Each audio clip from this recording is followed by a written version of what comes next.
یوم آزادی تقاریب سے چیف منسٹر تلنگانہ کا خطاب زراعی مزدوروں کے لیے بھی ریتو بھروسہ اسکیم کے تحت 12,000 روپے کی رقمی امداد۔ یوم آزادی کے موقع پر شہر حیدرآباد کے تاریخی قلعے گولکنڈہ پر چیف منسٹر تلنگانہ ریونت ریڈی نے قومی پرچم لہرایا۔ اس موقع پر منعقدہ تقاریب سے خطاب کرتے ہوئے انہوں نے کہا کہ ہماری آزادی کی جدوجہد دنیا کی تاریخ میں واحد عظیم جدوجہد ہے جو عدم تشدد کے ہتھیاروں کے ساتھ لڑی گئی تھی۔ انہوں نے کہا کہ پنڈت جواہر لال نہرو کے دور اندیشی کے بدولت ملک آج اس مقام پر پہنچا ہے۔ ان کے شروع کردہ منصوبوں کی وجہ سے ملک سرسبز و شاداب ہے۔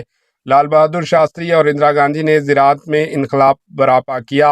انہوں نے کہا کہ BHEL اور دیگر عوامی شعبوں کے اداروں کے قیام سے لاکھوں افراد کے لیے روزگار کو یقینی بنایا گیا۔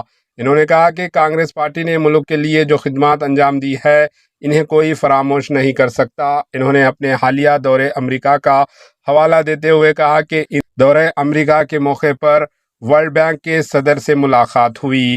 ورلڈ بینک نے کم سود پر قرض دینے پر رضامندی ظاہر کر دی ہے۔ انہوں نے کہا کہ ہم پچھلی حکومتوں کی طرح زیادہ شرح سود پر قرض لے کر عوام پر بوجھ نہیں ڈالیں گے۔ انہوں نے واضح کیا کہ انتخابات کے دوران ورنگل ڈکلیریشن کے مطابق ریاست بھر میں کسانوں کے قرضات معاف کیے گئے، لیکن اپوزیشن اس پر تنقید کر رہی ہے۔ انہوں نے کہا کہ کسانوں کی مکمل تفصیلات موصول ہونے پر قرض معاف کر دیا جائے گا۔ ایسے کسان جن کے قرضات کی معافی تکنیکی بنیادوں پر نہیں ہو پائی ہے، ان کی نشاندہی کرتے ہوئے کلکٹریٹس میں کاؤنٹرز کا قیام عمل میں لایا جائے گا۔ یہ کہتے ہوئے حکومت ریتو بھروسہ اسکیم کو شفاف طریقے سے نافذ کرنے کے لیے طریقہ کار اور رہنمائانہ خطوط تیار کر رہی ہے۔ چیف منسٹر نے اعلان کیا کہ اس اسکیم کے تحت زراعی مزدوروں کو بھی 12,000 روپے کی امداد دی جائے گی۔ اس اعلان نے تمام کو حیرت میں ڈال دیا کیونکہ چیف منسٹر کی تقریر کردہ متن میں زراعی مزدوروں کو دی جانے والی سہولت کا کوئی ذکر نہیں تھا۔ چیف منسٹر نے اعلان کیا کہ میری حکومت ریتو بھروسہ اسکیم کے تحت ہر کسان کو 15,000 روپے فی ایکڑ فراہم کرنے کے لیے پرعزم ہے۔ انہوں نے یاد دلایا کہ کابینہ کی ایک ذیلی کمیٹی بھی تشکیل دی گئی تھی اور اس نے اس اسکیم پر کسانوں، زراعی مزدوروں، دانشوروں اور کسان تنظیموں سے رائے اور تجاویز حاصل کرنے کے لیے ریاست بھر میں مختلف مقامات کا دورہ کیا تھا۔ انہوں نے کہا کہ پچھلی حکومت صرف 10,000 روپے فی ایکڑ ادا کرتی تھی۔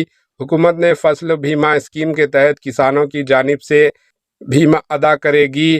وزیر اعلیٰ نے کہا کہ حکومت نے کسانوں کے قرض معافی اسکیم کے تحت 18 جولائی کو کسانوں کے بینک کھاتوں میں 6,098 کروڑ روپے براہ راست جمع کرائے تھے اور پہلے قسط میں 1,00,000 روپے تک کے قرض کے بوجھ سے انہیں نجات دلائی تھی۔ دوسرے مرحلے میں 6,40,000 کسانوں نے قرض معافی اسکیم کا فائدہ اٹھایا۔ انہوں نے کہا کہ آج ہم ایک ہی وقت میں 2,00,000 روپے تک کے زرعی قرض کی معافی کا ایک شاندار موقع دیکھ رہے ہیں۔ Bureau report AHN news. AHN news کو لائک کریں، شیئر کریں اور سبسکرائب کرنا نہ بھولیں۔